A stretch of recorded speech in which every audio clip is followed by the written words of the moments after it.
తెలుగు వారి #1 choice Telugu matrimony. మద్యం కేసులో సిట్కే లంచం ఆఫర్ చేసిన కారుమూరి. ఏంటి షాకింగ్గా ఉందా?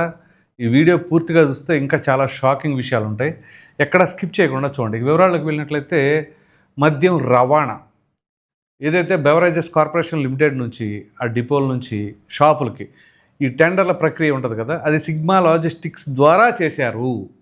అయితే ఏదైతే కేసుకి 13 రూపాయలు ఉంటుంది దాన్ని 34 రూపాయలకి పెంచేసుకొని చేసుకున్నారు కదా. సో దానివల్ల ఏంటి 200 కోట్ల రూపాయల నుంచి 400 కోట్ల రూపాయల వరకు కుంభకోణం జరిగింది ఇందులో, ఈ రవాణాకి సంబంధించిన దాంట్లో అని చెప్పేసి సిట్టు తెలిపింది. అయితే ఇందులో ఎవరెవరు? మాజీ మంత్రి కారుమూరి నాగేశ్వరరావు, ఆయన కుమారుడు కారుమూరి సునీల్, అలాగే అతని కోడలు కీర్తి, ఇలా ముగ్గురు దీంట్లో నిందితులుగా ఉన్నారు. అయితే ఇందులో ఇంట్రెస్టింగ్ విషయం ఏంటో తెలుసా? వీళ్ళు సిట్కి లంచం ఇవ్వాలి అనే ప్రయత్నం ఎందుకు? వీళ్ళ పేర్లు అందులోంచి తొలగించాలి అని చెప్పేసి అది దర్యాప్తులో తేలిన తర్వాత సిట్కి సంబంధించిన వ్యక్తి ఆర్ శ్రీహరి బాబు విజయవాడ సూర్యారావుపేట పోలీస్ స్టేషన్లో కేసు ఫైల్ చేయడం జరిగింది. ఫిర్యాదు చేస్తే కేసు నమోదు చేశారు. సో బిఎన్ఎస్ పలు సెక్షన్ల కింద కేసు నమోదు చేశారు పోలీసులు. సో ఇంతకీ అసలు ఏం జరిగింది, ఎవరి ద్వారా వెళ్ళి ఎవరికి లంచం ఇవ్వాలనుకున్నారు అనేది అంటే, ఫిబ్రవరి 24వ తేదీన సుదర్శన్ కన్స్ట్రక్షన్స్ సంస్థ వల్లు సందీప్, ఇతను ఈ సుదర్శన్ కన్స్ట్రక్షన్స్ సంబంధించి అంతా కూడా ఇతనే చూసుకుంటాడట. ఇతన్ని విచారణకు పిలిచారు. ఈ విచారణలో ఆయన చెప్పింది ఏంటో తెలుసా? కారుమూరి సునీల్ అలాగే ఆయన తండ్రి నాగేశ్వరరావు వీళ్ళు ఇతన్ని బెదిరించారట. ఏమని? 9 కోట్లు మా వీళ్ళకి లంచం ఇచ్చినట్లుగా నువ్వు మాకు లంచం ఇచ్చావని చెప్తాము అని చెప్పేసి దాంతోపాటుగా ఈయన బెదిరించారట. బెదిరించి ఏమని చెప్పారు? ఆల్రెడీ మేము ఒక వ్యక్తి ద్వారా 25 లక్షల రూపాయల లంచం కూడా ఇచ్చి పంపించేసాము, మా పేర్లు తొలగించమని. ఆ వ్యక్తి ఎవరు అంటే కాకు మునికుమారు అని చెప్పేసి ఈ కారుమూరి ఫ్యామిలీ ఇతను బెదిరించారు. ఎవరు? వల్లు సందీప్ అనే క్యాండిడేట్ని. ఇతను మొన్న 24వ తేదీన విచారణకు వచ్చినప్పుడు ఇదంతా కూడా సిట్కి చెప్పడం జరిగింది. సో 24వ తేదీన ఇది ఎప్పుడైతే జరిగిందో ఇతను చెప్పాడు కదా ఆల్రెడీ కాకు మునికుమార్ అనే వ్యక్తి ద్వారా వీళ్ళు ఇట్లా అప్రోచ్ అయ్యారని చెప్పేసి. సో కాకు మునికుమార్ని ఫిబ్రవరి 25వ తేదీన విచారణకు పిలిచారు. ఇతను చెప్పినవి వింటే మామూలు షాకింగ్గా ఉండదు. సో ఈ కాకు మునికుమార్కి కారుమూరి సునీల్ కుమార్ వెళ్ళి కొంచెం చెప్పాడట, ఓ 25 లక్షల రూపాయలు ఇస్తా, సిట్ అధికారులు మేనేజ్ చేయి. ఎందుకంటే ఇతను నాకు సిట్ అధికారులు తెలుసు, వాళ్ళు తెలుసు, వీళ్ళు తెలుసు అని చెప్పేసి ఈయన చెప్పాడు అనుకుంటా వాళ్ళతో. ఇంకేమన్నా సరే నువ్వైతే మేనేజ్ చేసి మా పేర్లు అందులో నుంచి తొలగించేసేయాలి, తన తండ్రిది, తనది, తన భార్యది అని చెప్పేసి కారుమూరి సునీల్ ఈయన అప్రోచ్ అయితే, ఈయనేంటి నేను ఆల్రెడీ సిట్కి 25 లక్షల రూపాయలు ఇచ్చేసిన తర్వాత నేను ఇచ్చేసాను, ఇక వాళ్ళు చూసుకుంటానన్నారు అని చెప్పేసి చెప్పడం, ఇదంతా జరిగిపోయింది అని చెప్పేసి ఈయన విచారణలో బయటపెట్టారు. సో ఇక్కడ చూడండి, ఈ సిగ్మా లాజిస్టిక్స్ ద్వారా టెండర్లో నువ్వు మాకు కావాలని చెప్పేసి నువ్వు అడిగేవని 9 కోట్ల రూపాయలు నాకు లంచం ఇచ్చావని చెప్పేసి ఈయనేమో ఆ వల్లు సందీప్ని ఇరికిస్తాను అలాగని చెప్పేసి బెదిరించడం. ఆ తదుపరి ఇక్కడ ఈ కాకు మునికుమార్ అనే వ్యక్తి ఏమో ఈ సిట్కి లంచం ఇచ్చేసి 25 లక్షల రూపాయలు అని చెప్పేసి ఆ 25 లక్షల రూపాయలు ఇతనే తీసుకున్నాడు. కాకు మునికుమార్ అతనే తీసుకున్నాను, కానీ నాకు ఎవరో తెలియదు యాక్చువల్గా, కానీ నేను చెప్పిన మాటలకి వాళ్ళు ఇట్లా యాక్సెప్ట్ చేసి సరే మేనేజ్ చేయని చెప్పేసి ఇచ్చారు అని చెప్పేసి ఇతను డైరెక్ట్గా యాక్సెప్ట్ చేశాడు. ఇతను ఇచ్చిన వాంగ్మూలం కూడా వాస్తవాలా కాదా అని చెప్పేసి దర్యాప్తు చేసిన పిమ్మట ఇక్కడ ఫిర్యాదు మొత్తం కూడా రిజిస్టర్ చేసి దాన్ని సిట్ అధికారులకు అందజేశారు. సో ఇప్పుడు అసలు స్కామ్ ఏంటి? ఇక్కడ ఏ కేసుకు సంబంధించిన దాంట్లో నిందితులు మద్యం రవాణాకి సంబంధించి ఎంత మేరకు 200 కోట్ల రూపాయల నుంచి 400 కోట్ల రూపాయలట. మరి సో అది 300 అవ్వచ్చు, 350 అవ్వచ్చు, 250 అవ్వచ్చు. 250 అవ్వదులేండి, 250 అయితే 300 లోపే అని చెప్పేవాళ్ళు. సో 200 నుంచి 400 లోపు అంటే గట్టిగానే మార్జిన్ ఉంది. సో కాబట్టి 25 లక్షలు కాదు, ఇంకొక 50 లక్షల కోటి రూపాయలైనా లంచం ఇచ్చేస్తారు. ఎందుకంటే మనకు అక్కడ లంసంగా గట్టిగా కోట్లల్లో వచ్చింది కదా. సో ఈ కేసుని తప్పించాలి, సో మా పేర్లను తొలగించాలి అని చెప్పేసి వీళ్ళు ఆఫర్ చేస్తున్నారు అని అంటే వీళ్ళు ముందుగానే ఐడెంటిఫై చేయగలిగారు. సో ఖచ్చితంగా ఇది మన దాకా రాబోతా ఉంది కాబట్టి వీళ్ళు అతన్ని బెదిరించి ఇతని ద్వారా ఆ మునికుమారు అనే ఈ వీళ్ళందరినీ తద్వారా మేనేజ్ చేద్దామని చెప్పేసి వీళ్ళు ప్లాన్ చేసుకున్నారు. సో ఇక్కడ మనం గమనించవలసిన అంశం ఏంటి అంటే, వీళ్ళు సిట్నే మేనేజ్ చేయమంటున్నారు అని అంటే ఖచ్చితంగా వీళ్ళు అక్కడ జరిగింది, అక్కడ స్కాము.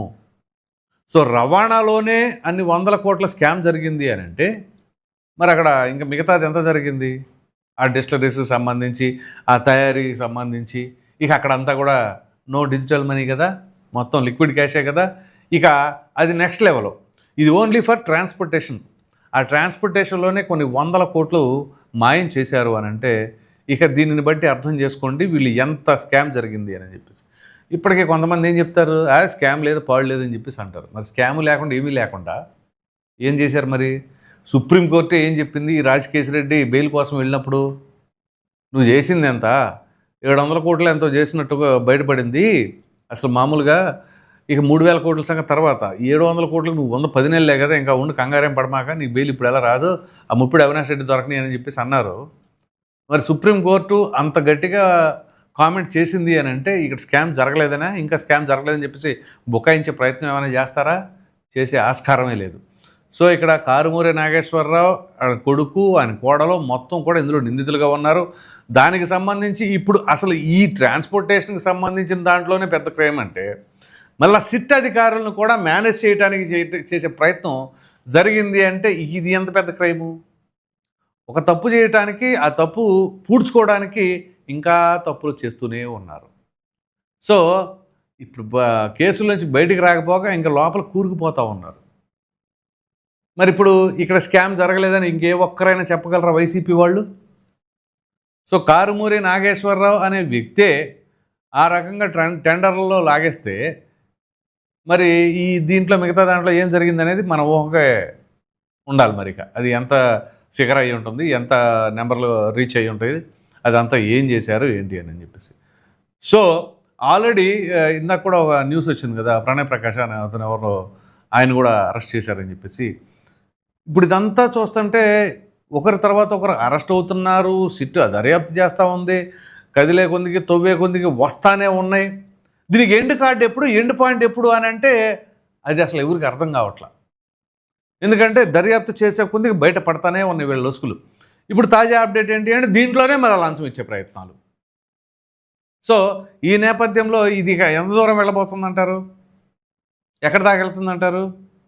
ఇక్కడ రామరామ మాకేం తెలియదు, అసలు మద్యం స్కామ్ ఏంటి, పాడేంటి, మరలా మేము అధికారంలోకి వచ్చేస్తాం 2029లో, దేనికి ఈ తిన్న దానికి సరిపోక మరలా రావాలనా అని చాలామంది ప్రశ్నిస్తూ ఉన్నారు. సో ఆ పీరియడ్లో వీళ్ళు ప్రొవైడ్ చేసిన ముందు గనక, ఆంధ్రప్రదేశ్లో అమ్మిన ముందు గనక మద్యం ప్రియులు ఒకసారి గుర్తు చేసుకోండి. అది ఒక మామూలుగా కాదు, భయానక రోజుల్లాగా ఫీల్ అయిపోయారు. చాలామంది అనారోగ్యాలు పాలైపోయారు. ఇంకొంతమంది అయితే జీవితాలు కూడా అయిపోయినాయి, ఆరిపోయినాయి, కుటుంబాలు రోడ్డున పడ్డాయి. ఆ పాపం ఎవరిది మరి?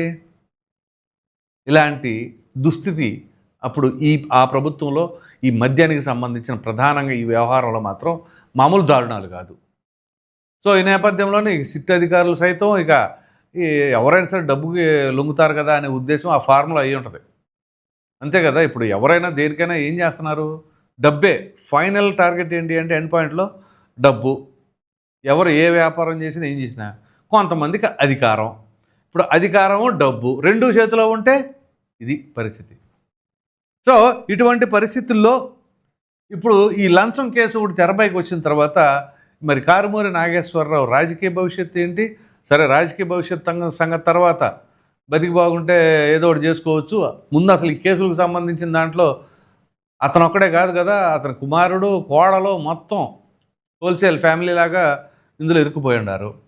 ఇప్పుడు కాకు మునికుమారు, అలాగే ఈ సుదర్శన్ కన్స్ట్రక్షన్ సంస్థ ఒల్లు సందీప్ వాళ్ళు ఇచ్చిన వాంగ్మూలాలను బట్టి చూస్తూ ఉంటే 100% వీళ్ళు తప్పుల మీద తప్పులు చేస్తూనే ఉన్నారు అని చెప్పేసి అయితే తేటతెల్లమైపోతుంది. మరి ఈ నేపథ్యంలో ఈ 200 నుంచి 400 కోట్లకే ఇలాగుంటే కేసిరెడ్డి రాజశేఖర రెడ్డి కావచ్చు, ఇంకా చాలామంది ఉన్నారు కదా టీము, ఆ చిట్టా చాలా పెద్దగా ఉంటుంది. వాళ్ళందరూ ఎవరెవరు ఎంత తిన్నారు అంటే ప్రజల సొమ్ము అంత చులకన అనమాట. ఎలాగైనా తినేయచ్చు మనం అధికారంలో ఉన్నాం కాబట్టి అని చెప్పేసి ఆ ప్రజలు ఎవరైతే మద్యం ప్రియులు ఉన్నారో ఆ వీక్నెస్ని అడ్డం పెట్టేసుకొని వీళ్ళు ఇష్టారీతిగా చేసేసి ఈ 100 కోట్లు 1000 కోట్లు దోచేసి పైగా ఇప్పుడు బుకాయించే ప్రయత్నం. సో మరి ఈ నేపథ్యంలో ఇప్పుడు సిట్టు కావాలని ఇదిగో మాకు లంచం ఇచ్చే ప్రయత్నం చేశారని చెప్పేసి అన్నారా? మరి ఇతను వచ్చింది డైరెక్ట్గా ఎందుకు చెప్తారు? కాకు మునికుమార్ అనే వ్యక్తి. ఇప్పుడు ఆ ఒల్లు సందీప్ అనే వ్యక్తి ఆయన పట్టుకుంటే కాకుముని కుమార్ అనే వ్యక్తి బయటకు వచ్చి ఆ కాకుముని కుమార్ చెప్పింది ఏంటంటే ఈ 25 లక్షల లంచం ఎపిసోడ్. సో మొత్తం మీద ఇది చెప్పవలసి వస్తే ఓ ఊవిలో కూరుకుపోయినట్టుగా ఉంది వీళ్ళ పరిస్థితి. మరి మీరేమనుకుంటున్నారు? కారుమూరి నాగేశ్వరరావు ఇట్లా లంచాలు ఇచ్చి మేనేజ్ చేసే రకమా కాదా, లేకపోతే అసలు ఎటువంటివి చేయడు, ఆయన నెంబర్ 1 మనిషి అనుకుంటున్నారా? మీ అభిప్రాయం ఏంటి అనేది కామెంట్ సెక్షన్లో తెలియచేయండి. Thank you.